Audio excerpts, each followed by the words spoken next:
शुक्रिया। रजिस्टर दे दीजिए भाई, रजिस्टर कहीं है कि आकर के यहाँ जमा कर देंगे, वहाँ पहुँच देंगे। इस महाराजगंज की धरती पर बुलाने के लिए सभी आयोजकों का बेहद शुक्रिया। इस शानदार आयोजन को करने के लिए जो लोग मंच पर बैठे हैं, मुझे पता है कि उससे ज़्यादा भूमिका हमेशा पीछे वालों की होती है, तो जो लोग सामने नहीं आ पाए उनका और ज़्यादा शुक्रिया, क्योंकि अगर हमारे पीछे काम करने वाले लोग ना हों तो हमारे जैसे लोग मंच पे भाषण ठोकने के लिए भी ना आ पाए। वो उन लोगों का काम है जिनकी बदौलत हम लोगों को मंचों पे बुलाया जाता है। उन सभी लोगों को नमन है और संबोधन में समय खर्च नहीं करूंगा। राष्ट्रीय अध्यक्ष जी पाटिल जी का बहुत बहुत धन्यवाद और शुक्रिया कि उन्होंने इस कार्यक्रम को संजोया, हम लोगों को बुलाया। भंते जी के चरणों में नमन है। आप सभी भंतों, जितने भी हमारे बौद्ध भिक्षु और भंतेगण हैं, सभी के चरणों में नमो बुद्धाय, जय भीम। और सीधे सीधे मुद्दे पर आता हूं। कैसा भाषण सुनना है, ताली पीटने वाला या सामाजिक परिवर्तन वाला? तो सामाजिक परिवर्तन वाली बातें करते हैं, क्योंकि लक्ष्यदार भाषा बोलने से तालियां तो मिलती हैं, लेकिन 1 घंटे बाद समाप्त हो जाता है। इस मंच पर मुझे जो एक आध चीज समझ में आई, पहले वहीं से बात शुरू करते हैं।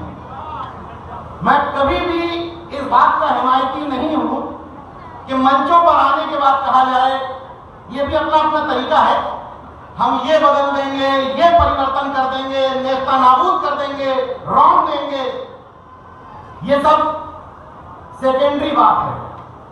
पहले जितने भी लोग इस हॉल में आए हैं वो ऐसे दिल पर हाथ रख करके पूछे कि इस बदलाव की मुहिम में वो कितना पार्टिसिपेट करते हैं।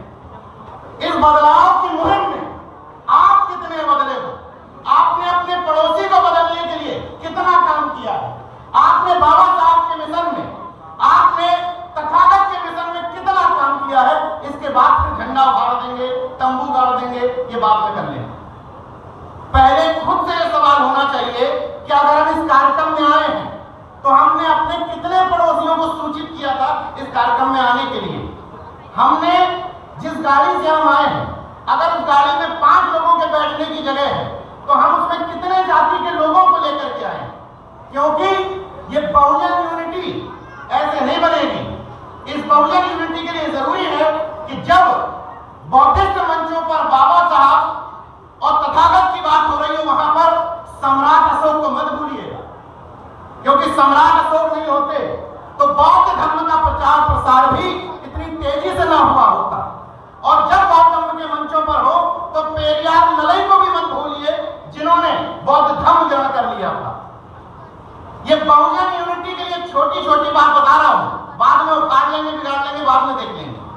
तो मेरा अनुरोध है इन मंचों से कि हम लोग बड़ी बड़ी बातें करने की बजाय पहले खुद से सवाल करें, यहां जितने लोग बैठे हुए हैं क्या वो सभी लोग अंबेडकरवादी हैं? सब अंबेडकरवादी हैं?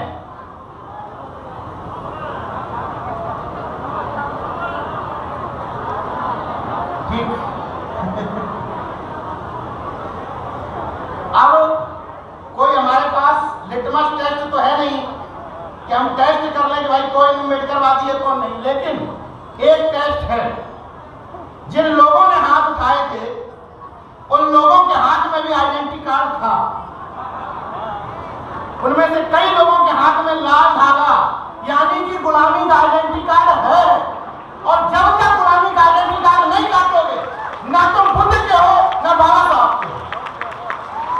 मनुवादियों को, सामंतियों को गाली बाद में देना, मैं कह रहा हूं बहुत आसान है मंचों से सामंतियों मनुवादियों को गाली देना, लेकिन खुद से पूछो, खुद से, कि तुम्हारे घर में भूत और भगवान दोनों का प्रवेश वर्जित हुआ या नहीं? तभी तुम सच्चे अंबेडकरवादी और सच्चे बुद्धिस्ट हो। मैं गर्व से कह सकता हूं कि मेरे बेटे का नाम है कबीर, और मैं तमाम मंचों से कहता हूं कि उसको नजर नहीं लगती। 3 साल का हो गया है, लेकिन तथागत के दम पर मैं चुनौती देता हूं किसी भी मंच से कि देश में किसी भी तांत्रिक में, किसी झोली वाले बाबा में, कथावाचक में, पंडित पुजारी में हैसियत हो किसी तांत्रिक में, तो मेरे बेटे को नजर लगा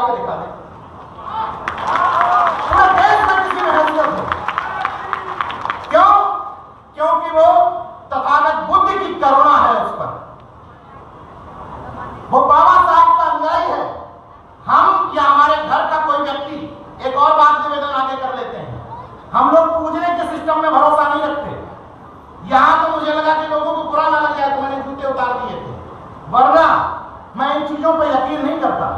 मैं बाबा साहब, सम्राट अशोक, महामना रामस्वरूप वर्मा, शिवबिहारी चौरसिया, संत रामजी प्रजापति, संत गाडगे, कर्पूरी ठाकुर से लेकर के जो भी हमारी परंपरा है बहुजन महापुरुषों की, इनमें किसी भी मेरी आस्था नहीं।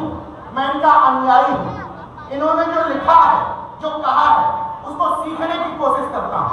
और एक दिन का अम्बेडकरवादी नहीं हूं कि एक दिन मंच पे बोल के चला गया, केवल 14 अप्रैल बनाकर शांत हो गया। मैं चैलेंज देकर के कहता हूं कि मैं 365 दिन बाबा साहब का काम करता हूं। 365 दिन। तो इस महाराजगंज की धरती से मैं इसी तरह के लोग तलाशने आया हूं जो 365 दिन में सही, कोई 300 दिन का अम्बेडकरवादी निकल आए, कोई 200 दिन का निकल आए, कोई 150 दिन का निकल आए, कोई 100 दिन का निकल आए। क्योंकि किसी के कद को घटाना, किसी के कद को बढ़ाना मुझे आता नहीं। मोहतरम को मोहतरम कहना, चलो मिलजुल कर इस बहुजन कौम पर जान देते हैं। बहुत आसान इन हॉलों में नमो बुद्धाय जय भीम कहना। तो बुद्धिस्ट होना, अम्बेडकरवादी होना एक कठिन तपस्या है। इतना आसान नहीं है कि मुंह से नमो बुद्धाय जय भीम कह दिया और बन गया। एक तपस्या है जो आपके घर से किसी भी तरह के पाखंड और विश्वास को निकाल करके बाहर फेंक देती है। वो तपस्या है। और इस मानसिक गुलामी को आपके ऊपर ओढ़ने के लिए कोई दूसरा नहीं आता है। ये मानसिक गुलामी हम अपने ऊपर खुद ओढ़े हुए हैं।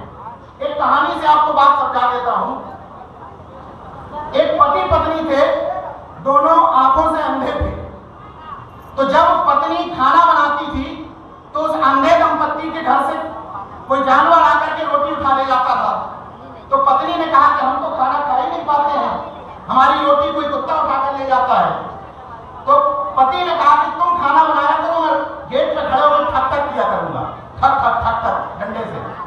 तो जब ठक ठक करते थे तो कुत्ता नहीं आता था। इसके बाद जब उनके बच्चे हो गए उसी दंपत्ति के, एक बच्चा डॉक्टर हो गया, एक बच्चा जज हो गया। इसके बाद जब जज जो था उसकी शादी हुई तो उसकी पत्नी जो थी वो भी पढ़ी लिखी प्रोफेसर थी, इंदु चौधरी जी की तरह, हमारी बहन जी की तरह। तो उस पत्नी ने कहा, चूंकि इंदु चौधरी जी की तरह जागरूक थी, उसने कहा कि ये दरवाजे पर खड़े होकर ठक ठक क्यों करते हो जब मैं खाना बनाती हूँ? तो बोले पागल हो तुम क्या, हमारे पुरखों की परंपरा है, इसलिए हम ठक ठक करते हैं। तो उन्हीं के पड़ोस में एक कोई मूर्ख आदमी रहता था, चंद्र मोदी पाटिल जी जैसा। तो उनसे पूछने चली गई वो, कहने लगी ये बताओ, हमें आज तक ये समझ में नहीं आया कि जब हम खाना बनाने जाते हैं तो हमारे पति जो जज हैं ये ठक ठक क्यों करते हैं? तो चंद्र मोदी पाटिल जी जैसे व्यक्ति ने कहा कि बेटा, तुम्हारे जो सास ससुर थे वो आंखों से अंधे थे और ये बुद्धि से अंधा है, तो अब इसका इलाज क्या कर सकते हैं? बात समझ में आई? जितने भी कथावाचक हैं, जितने भी पंडित पुरोहित हैं, उनकी दुकान हमारी दम पर चल रही है, उनके लोगों की दम पे नहीं चल रही। अगर तुम ये प्रण कर लो कि हमारे जीवन का कमाया हुआ 1 रुपया भी, क्योंकि हमारे जीवन में कैसे कमाया है? हरामखोरी से तो हमने कमाया नहीं है। हम अर्जक लोग हैं, कमेरे लोग हैं, मेहनत कश लोग हैं, मजदूर लोग हैं, श्रमिक लोग हैं। मतलब हम में से किसी ने भी अगर पैसा कमाया, किसी के भी हाथ में आप आईफोन देखेंगे तो वह हरामखोरी से मंत्रों से पढ़ के नहीं आया होगा, किसी से गोबर में पैसा चढ़ा के नहीं आया होगा, मेहनत से, पसीने से, खून पसीने से आया होगा। तो हम लोग जो मेहनत कश लोग हैं, हमारे जीवन का कमाया हुआ 1 रुपया भी, ये प्रण करके जाइए इस बुद्धिस्ट मंच से कि हम अपने जीवन का 1 रुपया भी इन पंडित पुजारियों पर, अंधविश्वासियों पर, पाखंडियों पर खर्च नहीं करेंगे। ये तय करके जाइए इस मंच से। और अगर आप लोगों ने यह तय कर लिया कि हमारे जीवन का 1 रुपया उस तरफ नहीं जाएगा, तो दुकानदारी तो वैसे चौपट हो जाएगा। दुकान उनकी दम पे नहीं चल रही है, हमारी आपके दम पे चल रही है।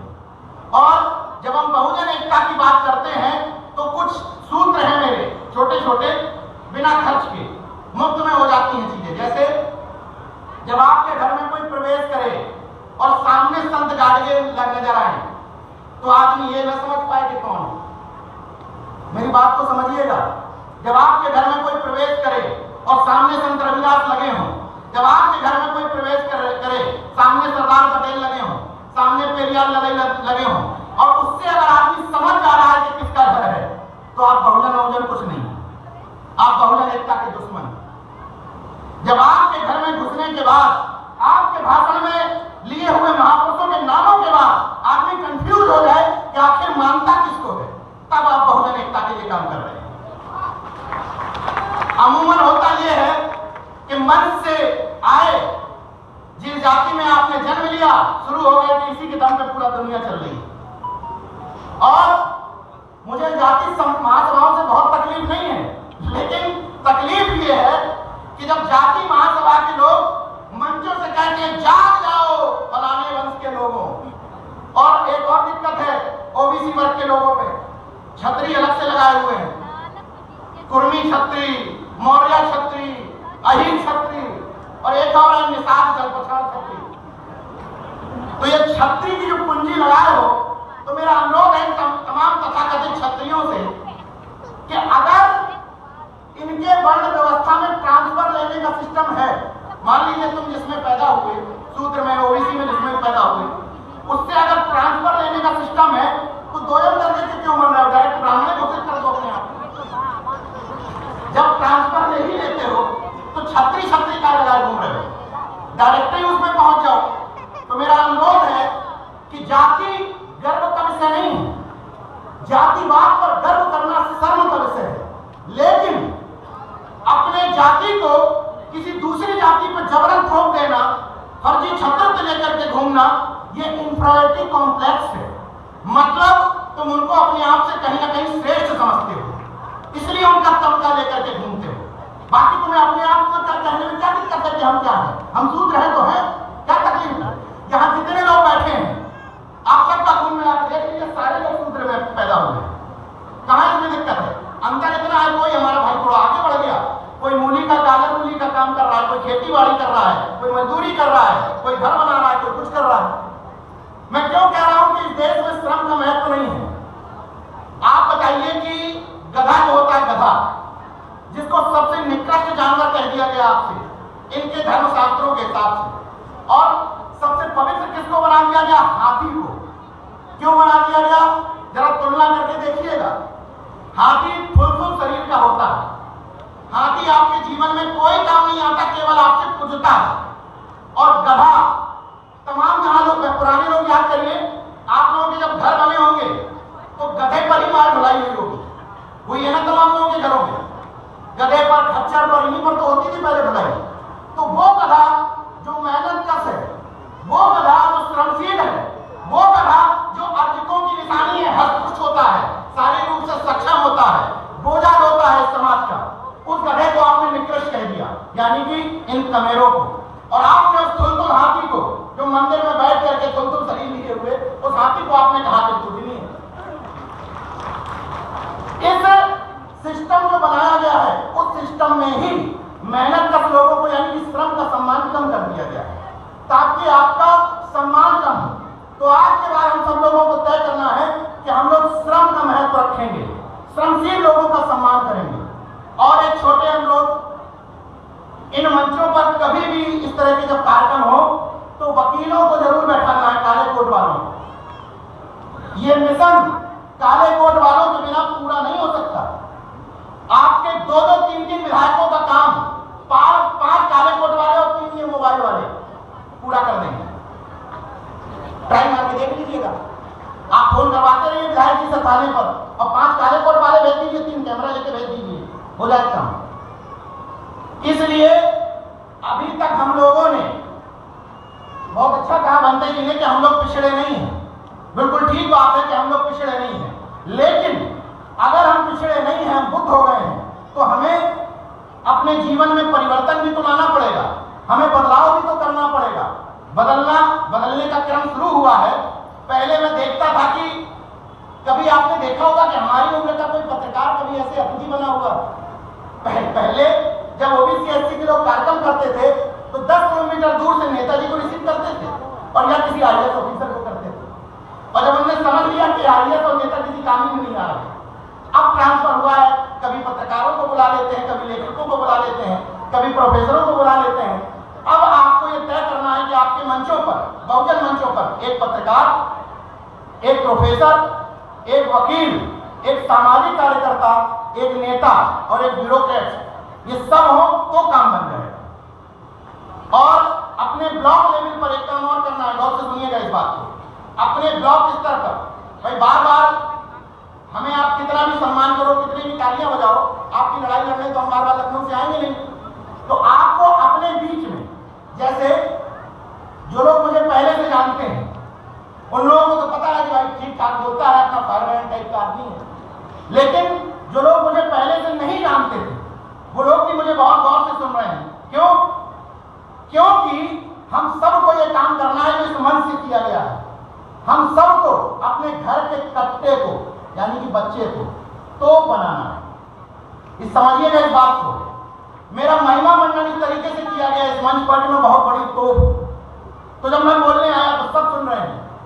वैसे ही जो आपके घर का बच्चा जिसको आप नकारा कह देते हैं, कहते हैं कि जाके अधिकारियों के साथ फोटो खिंचाता है, नेतागिरी में घूमता रहता है, वो आपके लिए फुल टाइमर है। गौर करिएगा ये बात। वो फुल टाइमर की तरह काम कर सकता है।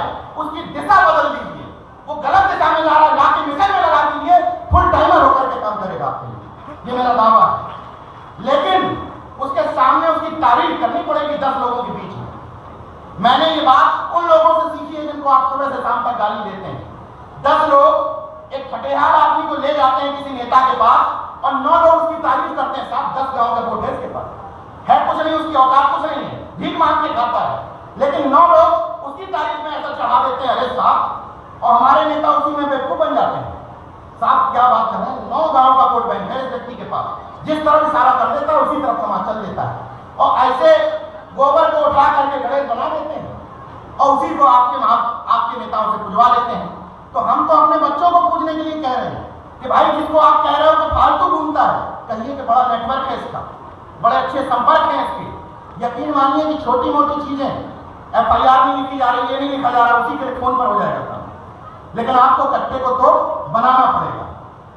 और अनुरोध ये कर लेता हूं कि जब इस तरह के बहुजन कॉन्सेप्ट के कार्यक्रमों में आए, जब निजी प्रोग्रामों में जाए, जैसे बर्थडे में जा रहे हैं, जैसे किसी विवाह में जा रहे हैं, कोई दिक्कत नहीं है। लेकिन जब इस तरह के बहुजन कॉन्सेप्ट के कार्यक्रमों में आए तो यह ध्यान रख लीजिए कि आपकी गाड़ी की 5 की 5 सीट, बाइक की 3 की 3 सीट आपकी जाति के लोगों से भरी नहीं होनी चाहिए।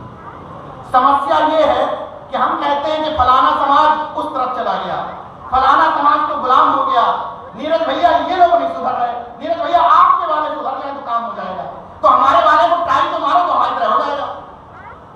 ट्राई तो मारो मेरे जैसे व्यक्ति को जिसके बारे में सब कुछ क्लियर है कि मैं किस तरफ खड़ा हूं। मुझे आज भी ये मनुवादी ट्राई मारते हैं कि शायद हमारी तरफ आ जाए। और हम लोग क्या करते हैं, अपने बगल के भाई को ये कहते हुए छोड़ देते हैं वो तो उस तरफ चला गया, तो कोई दूसरा टाइम मारने आएगा। आपकी जिम्मेदारी है कि जब संत गाडगे जयंती हो तो मुख्य अतिथि वाल्मीकि बनाइए। ये आपकी जयंती है कि जब बाबा साहब की जयंती हो तो मुख्य अतिथि धोबी बनाइए। ये आपकी जयंती है, ड्यूटी है कि जब सरदार पटेल की जयंती मना रहे हो तो मुख्य अतिथि यादव बनाइए। जब पेरिया नदी की मना रहे हो तो मुख्य अतिथि जगदेव बाबू कुशवाहा बनाइए। जब कर्पूरी ठाकुर की बना रहे हो तो मुख्य अतिथि प्रजापति बनाइए।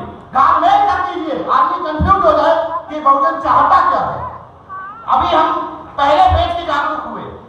अगर हम जातिवादी हैं तो हमने सरदार पटेल पकड़ लिए, हम थोड़े जागरूक हो गए तो साहू जी महाराज पकड़ लिए, हम थोड़े और जागरूक हो गए तो रामसूर वर्मा पकड़ लिए।